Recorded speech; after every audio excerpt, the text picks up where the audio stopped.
So all four of the Gospels spend the majority of their time focused on Jesus and his male disciples. But one of the interesting things that happens in all of them is once we get to Jesus dying on the cross, the perspective shifts to women. And Jesuit scholar Raymond Brown has noted that women being so prominent in the Easter story is good evidence for a lot of historical truth in these narratives, because no religious group would invent a story where the central event is solely witnessed by women who are of lower social status than men. If the early church were inventing things out of whole cloth, we'd be reading a story about male disciples. But instead, we're following the women. Now, each of the Gospels have a different configuration of women who are there on Easter morning, but the consistent one is Mary Magdalene. And in Luke's Gospel, we're told these women have followed Jesus since the beginning of his ministry in Galilee.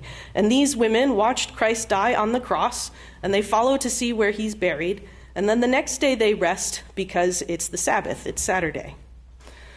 But early on Sunday morning, they go to where Jesus is buried in order to anoint his body with spices.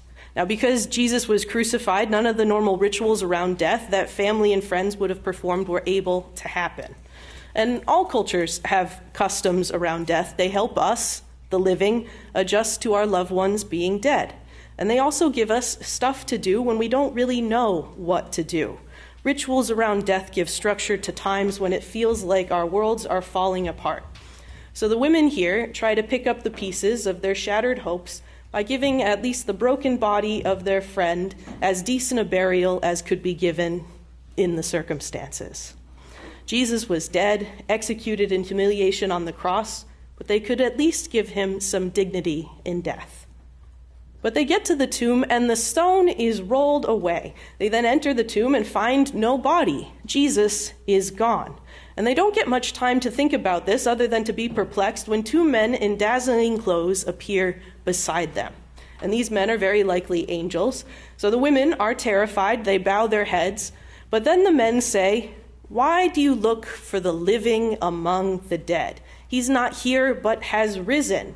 Remember how he told you while he was still in Galilee that the Son of Man must be handed over to sinners, be crucified, and on the third day rise again." And then we don't hear anything else from the angels, so I assume they exit stage right.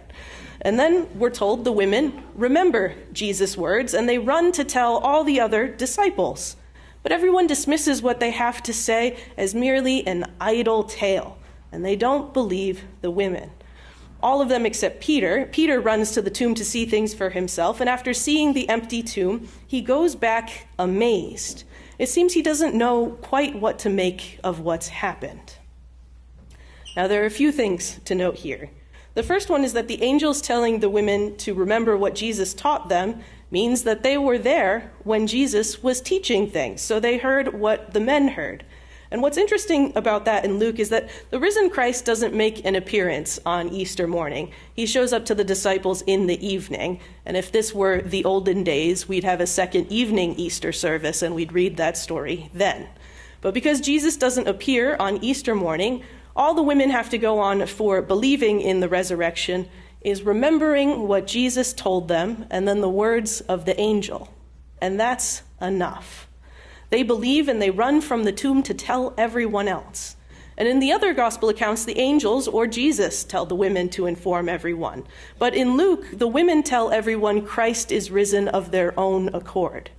So they tell the rest of the disciples they heard the same things that Jesus preached and taught, but they don't believe. They wouldn't start trusting Christ is risen until they see him themselves, and Jesus proves he's alive by eating some fish. The women here are both the first to believe in the risen Christ and the first to ever preach the good news of Christ's resurrection. Now, when the angels speak to the two women, they ask, "Why do you look for the living among the dead?" And I think the issues the disciples have with believing in the resurrection, the issue people still have today in trusting it's true, is that we are not looking. We're not looking for the living among the dead because it makes far more sense for there to only be death among the dead. After all, when we go to a tomb or a graveyard, we expect who's ever there to be dead. Life on this earth has shown us that when people die, they stay that way. Resurrection is a radical idea, especially as all the people in this Easter morning story saw Jesus dead, or at the very least they saw him led out to be crucified. And many of them saw Jesus die on the cross. The idea that he might be alive is impossible to believe, especially after what they'd witnessed. December of 2024 saw the downfall of the Assad regime in Syria. And one of the most striking parts of the news coverage about the end of Assad's government was what was happening with the infamous network of government prisons. So Assad's government was very repressive. People would be seized off the streets, often at random, and their families would never be told whether their loved ones were alive or dead. People were disappeared, and many of them were held in a network of incredibly inhumane prisons where they endured torture and starvation. But when the Assad regime fell, the first thing that happened is prisoners started walking out of the prisons where they'd been held, often for years and years. Some of them could barely walk, they staggered out. For others, it was the first time they'd seen sunlight in a very long time. For countless families across Syria, this was the moment they realized their loved ones they'd thought long dead were actually alive. It reminded me of the book of Acts where Peter is held in prison awaiting execution and an angel frees him in the dead of night. And when Peter goes to the house where everyone from the church is gathered holding vigil, everyone there thinks they're seeing a ghost because they thought Peter was as good as dead. The New York Times interviewed one of the men who was held in the biggest and most notorious of Assad's prison, and they also interviewed his family. And the man's name is Bilal. He's 26 years old, and his older brothers were picked off the street one day by Assad's men, and no one from the family has ever heard from them again. The brothers were supposed to be returned after 2 hours, and it's been over a decade since they were taken. After Bilal's brothers are kidnapped, Bilal is conscripted into the Syrian army, and after participating in and witnessing some of the horrors of the civil war, Bilal deserts and returns home. And he's eventually discovered by the government and thrown in prison. He was one of 100 people packed into just one cell with one toilet, and their rations were 1 potato per 8 people. And each day a different person would be chosen by the guards at random for torture. And Bilal says he prayed daily that he would just die because his current life was worse than death. Plus, he was already dead to the world. Now, after years in captivity and being treated worse than an animal, Bilal suddenly notices things changing in the prison. The guards one day are a bit kinder, and the next day they hear a commotion. They can hear people outside shouting, "God is great," and then one of the guards strips off his uniform, unlocks their cell, drops the keys into the cell, and then flees from the prison. And the prisoners are shocked. But after a few beats of confusion, they quickly grab the keys, unlock all the other cells, and they start walking out the doors of the prison into the light. Bilal felt like he was dreaming through all of this. He couldn't believe he was free. He just kept repeating, "It was a dream. All is a dream." And he walks out of prison home to his parents' house, and his parents were asked to describe what seeing their son alive was like. And even days after the reunion, they were still so overcome with emotion that all his mother could say is, "This is happiness." Their son who was dead was now alive. When I think about the complicated emotions the disciples and the women must have felt that first Easter, it had to be something like what Bilal and his family felt. Resurrection seems like an impossible dream, especially in light of all the horror and trauma people have endured. The happiness Bilal's family experiences in being reunited doesn't cancel out that his older brothers are still unaccounted for, or it doesn't cancel out the pain that everyone has gone through. The joy the women at the tomb experience in realizing Christ is alive doesn't undo the pain they've suffered in watching their friend die.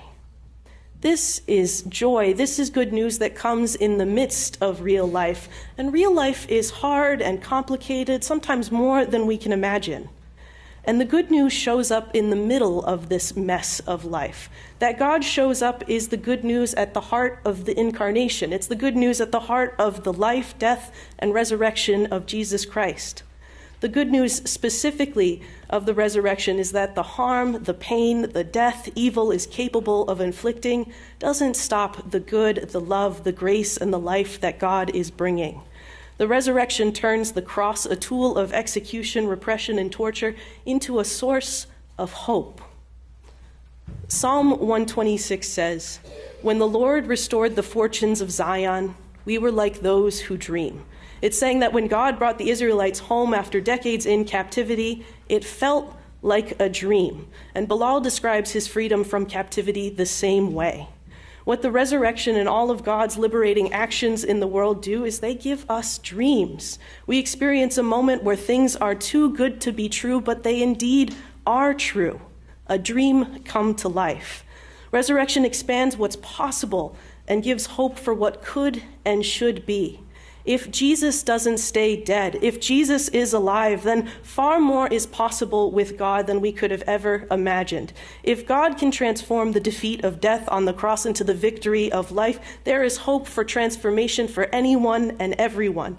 If dead things don't stay dead, then change for the better is possible for you, for me, and for our world. A world where Christ lives is a world where, with the hope of God, dreams can become reality. Amen.